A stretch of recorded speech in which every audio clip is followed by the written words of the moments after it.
Alis kami dito, tapos hindi man lang ako makikinabag kahit konti.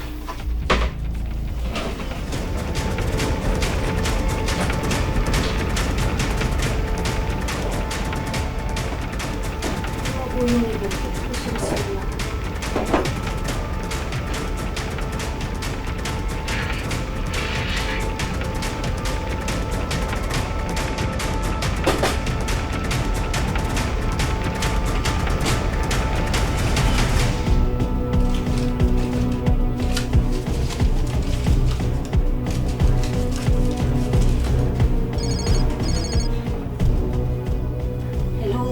Pancho.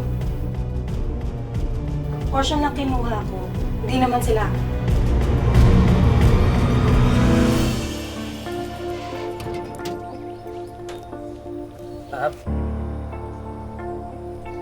Chapoy? Oh, what are you doing here? Sinusundan mo ba ako? Ma'am, kayo po talaga yung sinadya ko.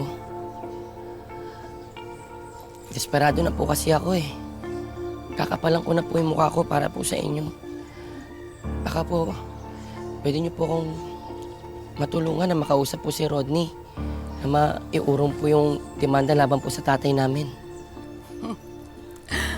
At bakit ko namang gagawin yon? Alam mo, dapat lang talaga na makulong ang tatay mo.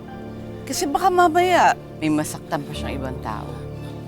Ma'am, hindi po ganong klaseng tao yung tatay na mabait po siyang tao. Nagawa niya lang po yun dahil nadala po siya ng kanyang emosyon. Dahil sa ginawa po sa akin ni Rodney. Well, if I do that at makonvince ko nga si Rodney na iurong ang demanda at makipag-areglo sa inyo, will you also do me a favor? Ano po yun? Paano kung gusto kong hiwalayan mo at layuan mo ang anak mo?